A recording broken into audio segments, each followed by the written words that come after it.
Hey, what's up? It's Matt Latham, certified arborist here. So I heard some disturbing news going on right next door to where I live over in Flower Mound, Texas. And basically there's a giant forest fire that's already destroyed hundreds of acres and is like half a mile wide or something like that, and it's running rampant. So I wanted to come at you because here's the problem is aftermath. You've gotten your family safe, you've gotten your home protected, everybody's good to go, and you're in recovery mode. Well, your tree more than likely, or trees, if you live in the area and have acreage, um, are going to be damaged. And so I wanted to talk to you about a couple of really important things. So let's get right into it. First and foremost is we want to talk safety. Now, if you've got a tree that was structurally damaged, meaning the outer layer of trunk tissue or branch tissue was damaged, you want to consider possibly removing it, especially if you've got a tree that's around a building or around your home, your kids, where the kids play, where you guys are outdoors, where you park your cars, anything like that. You want to make sure to at least have a qualified professional come in, assess the damage, and to help you determine whether it's a good idea to keep it or a better idea to remove it. Now, let's say you do have a tree that went through all this damage and structurally it's fine. There's a few things you want to really consider. Is first and foremost, fire dries out everything, including the cells in your tree. So the tree is going to need a ton of water to get jump started back on the right track, even here during the winter. So what you want to do is you want to water about 12 to 15 inches deep into your soil. Now, this takes some time because water wants to spread outwards before it wants to spread down. So what you can do is either take a regular hose and put it out there for about 30 minutes on a slow trickle in each spot and move over to another spot and then move over to another spot.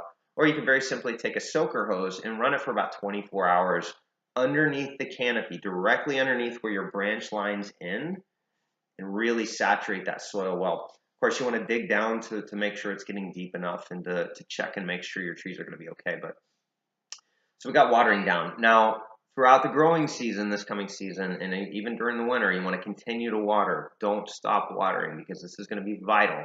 But you also want to allow the soil to dry out before you rewater. So give it about maybe 2 or 3 days, and you can go out and kind of poke around and see if the soil is too moist or whatever. If it is wet, don't water again. Wait till it dries out and then rewater. But keep that soil really wet. That's going to help the tree so much in recovery mode. Other thing is, we may not be able to tell right now, but in the springtime, when everything leaves out, chances are you're probably going to have some branches that have died. You want to go ahead and remove those because those can become kind of pathways for diseases and fungus and infection, things like that. So remove any dead limbs that have been caused by the fire. That's important.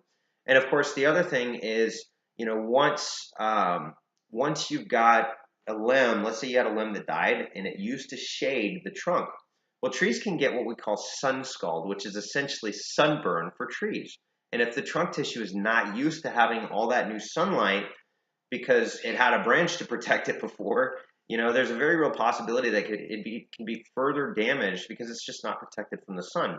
So if you've got some areas on your trunk or on any large branches that are now getting sun that didn't before, you want to go ahead and wrap them in a canvas wrap, and I'll go ahead and link you to one that I really like.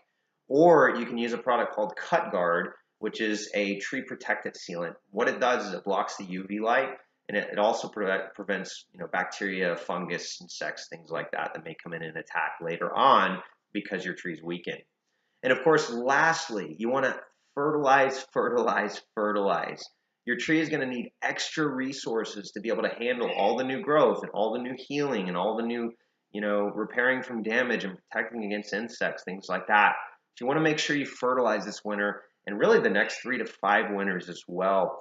And that's really going to give your tree the resources to be able to handle the damage that's been caused by this crazy fire. So, hey, that's all I've got.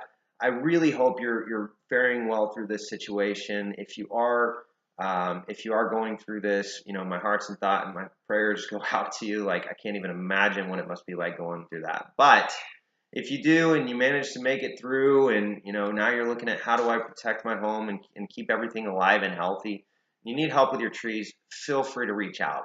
You can shoot me a text or give me a call at 214-440-6210, or you can reach out to us on our website at ustreecare.com. Hey, thanks so much for watching. I hope you learned a lot and you're doing okay in this situation. We'll talk to you next time. Bye now.